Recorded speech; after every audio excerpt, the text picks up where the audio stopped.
皆さんごきげんよう、上川薫です。今回取り上げる話題は、中国企業、特にインターネット関係の企業について、アメリカの市場から追い出してしまおうというクリーンネットワーク構想というものが発表されました。これによって中国のネット系の会社などについては、アメリカの市場から最終的には駆逐されるかもしれないという、そういった内容になっています。これが実現すれば当然のように、米中冷戦構造の中においても、特にこのインターネット関係の部分というものは大きな意味を持つだけに、アメリカの攻撃としては非常に強力なものと言えます。この政策はどのようなものであるか、早速ニュースを見ていきましょう。アメリカが中国企業や中国製アプリを排除して、クリーンネットワークを目指すと発表。近年アメリカは中国企業に対する懸念を強めており、ファーウェイや ZTE を国家安全保障上の脅威に指定したり、TikTok をアメリカ企業に売却するように要求したりしています。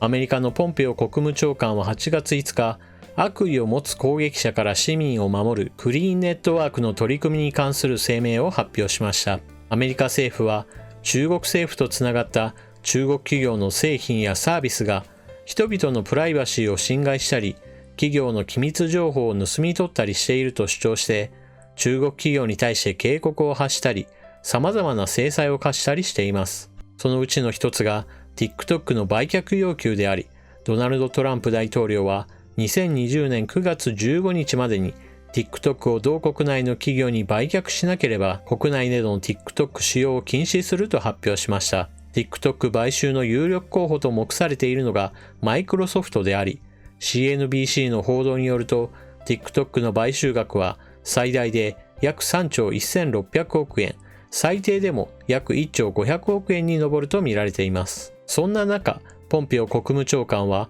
アメリカ国民や企業を守るクリーンネットワークというアプローチについて発表しました。声明によると、クリーンネットワークは中国共産党などの悪意を持つ攻撃者から市民のプライバシーや企業の機密情報を守るトランプ政権の包括的なアプローチだとのこと。声明の中で挙げられたクリーンネットワークに関する新しい取り組みが以下の5つ。1、クリーンキャリア。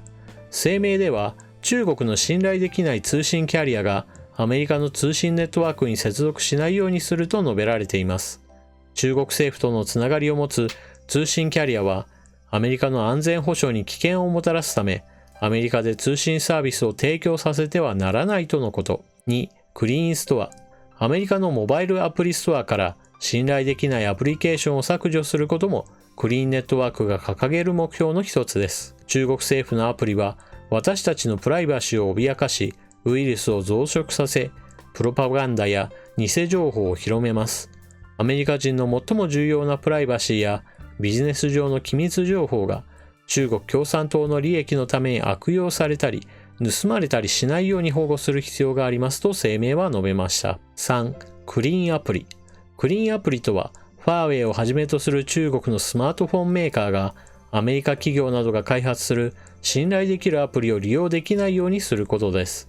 アメリカや外国の企業はファーウェイのアプリストアから自身のアプリを削除して人権侵害者と提携していないことを証明する必要がありますとのこと。4、クリーンクラウド。アメリカ市民のプライバシーやアメリカ企業の貴重な知的財産を外国企業が盗まないよう、悪意のある攻撃者がアクセス可能なクラウドベースのシステムを利用しないことも重要だと声明は指摘。危険な中国企業としてアリババやバイドゥ、テンセントなどが名指しされています。5、クリーンケーブル。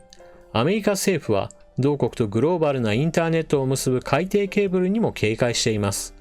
中国政府による大規模な情報収集に海底ケーブルが悪用されないようにアメリカ政府は各国と協力して取り組んでいくとのことです。ポンペオ国務長官は声明発表後の記者会見で、中国に本社を置く TikTok や WeChat などのアプリは中国共産党によるコンテンツ検閲ツールとして使われているだけでなく、アメリカ人の個人的なデータにとっても大きな脅威ですとコメント。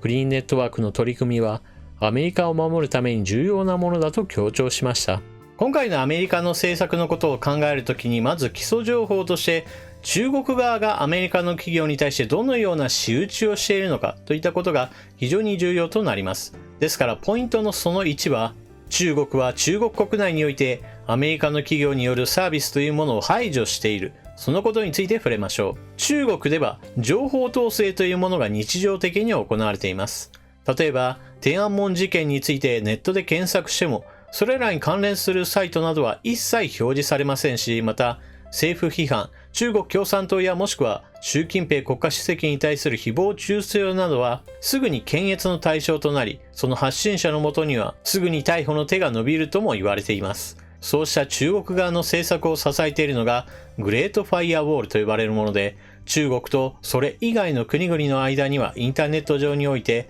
仮想的な壁というものが存在しています。ですから、この壁の内側においては中国共産党の統制というものが効いているのです。そしてその統制の中においてアメリカのインターネット企業、例えば SNS の代表格である Facebook であったり Twitter であったり、もしくは検索サービスの Google の機能などや、もしくは YouTube などもサービスを提供することができません。その代わり中国国内ではそれに当たるようなインターネット企業というものが隆盛を誇り、それらの企業が海外へと進出し、そして私たちも目にすることがあります。そのようなアプリの一つが、例えば今回話題になっている TikTok などでしょう。ですから、今回アメリカ側が中国企業の排除に乗り出す、そういった話をしているわけですが、そもそも論で言えば、中国の側はもっと以前からアメリカの企業を締め出していたのです。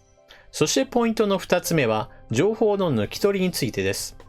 先ほども述べたように中国国内ではアメリカ系のサービスというものが一切排除されており、それらによって自国の産業というものが育成され、海外へと進出するようなことになりました。ですから、その中において中国企業が海外で展開しているサービスやアプリなどについては、情報を盗み取るような、そうしたスパイアプリの疑いがかかっています。現在それらのサービスやアプリといったものが日常的に情報を不正に取得しているといったような確たる証拠は少ないと言われています。しかし問題なのはそこではありません。中国国内においてはそうした企業に対して中国共産党が必要と思えば随時情報を出すようにというのが国内法で定められています。つまり法的な裏付けが存在しているのです。現在のところ中国企業は中国共産党からそうした要請を受けて情報を提供したことはないといったことを言っているわけですが、法律の裏付けがある以上、その言葉をそのまま信じることは不可能でしょう。そもそも情報を提供していたとしても、そのことについて、はい、我々は皆さんからの情報というものを黙って中国共産党に渡していましたよといった広報などするはずがないからです。ですから問題なのは、今すでに情報を不正に取得しているかどうかというよりも、必要な時にいつでもどこでも中国共産党の法律に基づいた命令によって、これら中国企業系のサービスやアプリといったものが、いつでもどこでも誰に対してでも、スパイアプリやスパイサービスとなり得るということ、これ自体が非常に危険があるのです。そしてポイントの3つ目。中国のこうした政策に対して日本がどう対応すべきか。まず第一に、私自身は米中冷戦構造の中においてどの国につくべきかということの話をした場合、私はアメリカに明確につくべきだと思っています。対立構造というものが非常に緩やかであるならば、どっちつかずということも一つの選択肢ではあるでしょう。しかし、少なくともトランプ政権の間は中国に対して一歩引くといったようなことはほとんどないと思います。ですから、今後も対立というものは段階を追ってエスカレートするということを前提にすると、アメリカに明確について、それによって日本国内における中国系サービスというものをある程度駆逐する方が、よほど日本の国内産業にとっても良いのではないでしょうか。中国は自国のインターネット産業について保護する政策として、グレートファイアウォールというものを悪用しています。アメリカ系の企業を排除している、そういった形で自国の産業を守っているというのも目的の一つなのです。日本だけがそうした意味において自国の産業を守るということに非常に守りが薄いということは事実であり、こういった機会を捉えて中華系のサービスについて追い出し、そして日本の国内産業、インターネット関係の産業についてもっとテこ入れを図る、そうした産業政策というものを取るのは今後の展開のためにも必要なことではないでしょうか。そして今回は最後に少しだけ余談をします。今回の余談はこのチャンネルのユーザー登録者数が10万人を突破しました。ニュース系動画を作り始めてから1年と少しで目標の節目となる10万人を突破できたことは非常に嬉しいことです。多くの方がチャンネル登録し、そして動画を見てくださってありがとうございます。しかし、チャンネル登録者数が10万人になったからといって、これが目標値ではあっても、あくまでも途中経過に過ぎません。決してこれがゴールではありません。私は情報発信を通じて、世の中で何が起きているのか、これからも伝えていこうと思います。そして現在は、あらゆるメディアというものが様々な情報を24時間ずっと流し続けています。そうして溢れ返った情報の中には、必ずと言っていいように大きな問題が起きた時には、皆さんの不安を煽り、恐怖を煽り、人々を